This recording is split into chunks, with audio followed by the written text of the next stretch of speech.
At the moment, Aprilia's best bet would appear to be Raul Fernandez from what we've seen so far this morning, and indeed yesterday when Fernandez was the top Aprilia. He at the moment is a third of a second back of Acosta and hanging on to that last place on the front row. Last time he was on the front row, he really took full advantage of it.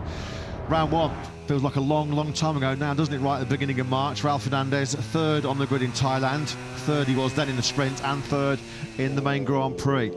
So he'll be certainly hoping to keep himself on that front row. As we mentioned, if you joined us in FP2 earlier on today, he's in desperate need of some big results in the next 3 or 4 Grand Prix with contract times certainly here right now. Raul Fernandez has got to find something special to keep himself in that Trackhouse Aprilia project.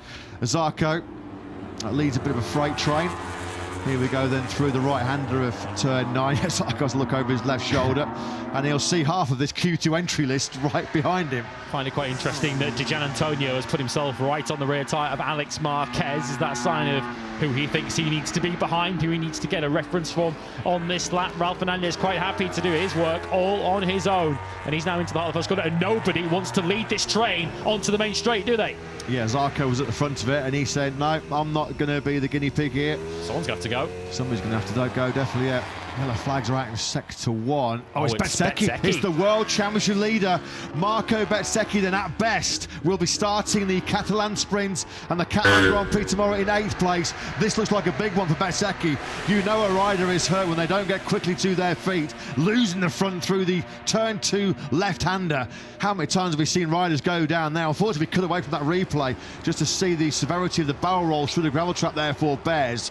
Well, this is the factory Aprilia team's 4th crash of this weekend. It's turning into a bit of a calamitous weekend as far as the factory Aprilia team are concerned here in Catalonia. Bezzecchi then, just as Martin did yesterday down. Yeah, look at the Voss, Valentino Rossi, manager and mentor to Bezzecchi. He's got his head in his hands, and there's going to be some concerns there for Marco Bezzecchi, because it looked like there were 2 or 3 big barrel rolls as we cut away from that replay. Very slow to get to his feet, wasn't he, Marco Bezzecchi? The world champion leader then down.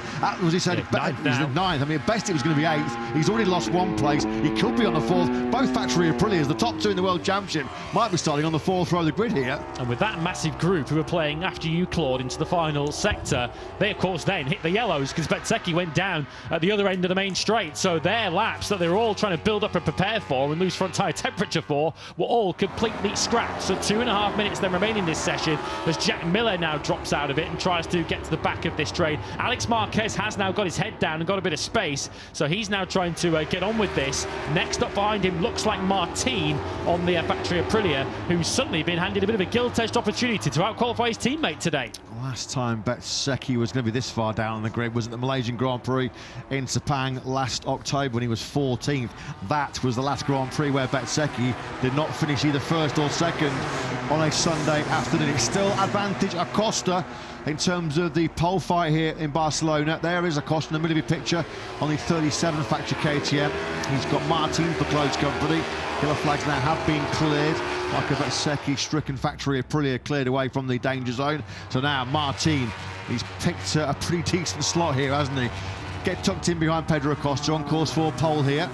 I'm not sure he did pick it. I think Martin just led Acosta onto the main straight, and then Acosta just blitzed past him with the top speed of the KTM. Acosta hit 361 kilometers an hour on his way into turn 1. Didn't register a fastest first sector for him though, but Martin, as you say, now, however he managed it, has found himself in a pretty good position. Yeah, that 361.2 Ks, he put that in on that 38.118 on his 3rd lap of the session. Couple of laps ago as we pick up now Acosta then now going through turn 8. He's on the money once again, isn't he? Not by much, but 7 thousandths of a second faster than his previous best time. What about the Gian Antonio? He's got work to do. He's on the middle of that 3rd row as it stands right now. Just look at them all ganging up behind Alex Marquez, the pole position starter here back in 2025. Alex Marquez will be punching a bit of a hole in the air for Pedro Acosta behind him. And it's a hole that Pedro Acosta's about to ride through on his way to pole position by the looks of it, because he's the only one setting red sectors and he's the one currently on provisional pole position. It's looking like who's going to join him, and Frankie Morbidelli might be one of those joining him. Look at Morbidelli's 3rd sector time. He's quicker than Gian Antonio, he's quicker than Martin, he's quicker than Marquez. He was fastest in Q1, wasn't he, Morbidelli? Over the line he goes, he's second. He's got the second P2 for Frankie Morbidelli. And of course this late flurry has seen Marco Bezzecchi that now he has dropped onto the fourth row of the grid. Bez has been punted down to 11th place. He's going to be in pain as well for the race action to come here this weekend. What about Fabio Quartararo? What a lap that was though by Morbidelli. He produced a 1:38.550 the top Q1, and now he's delivered a 1:38.301 to put himself on the front row of the grid. First time this season. Frankie's last front row was at Sepang in Malaysia last year. At the moment, who's going to threaten him? Alex Marquez might threaten him. He's done a strong first. To Binder too is trying to move himself up from 8th on the grid. Checkered flag is now out. Acosta won't improve on that 38.0 because he went through the shortcut at turn 1. Can Quartararo improve on his last lap of the morning? No, he can't, but he is going to start as it stands from the front of row 3.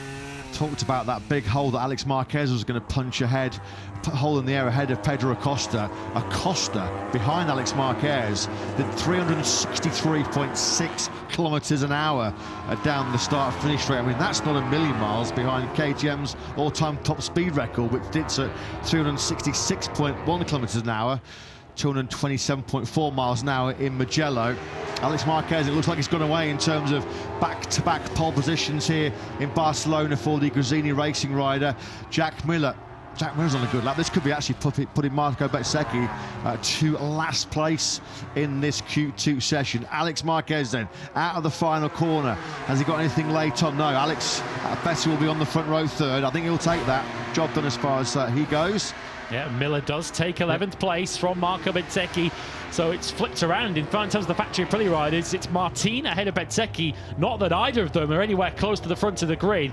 After finishing 1 and 2 last weekend, they're 9th and 12th here. But it is a second MotoGP pole for Pedro Acosta. He's had to wait since Bezzecchi in 2024. His wait ends today. Pedro powering to pole position out here in Barcelona.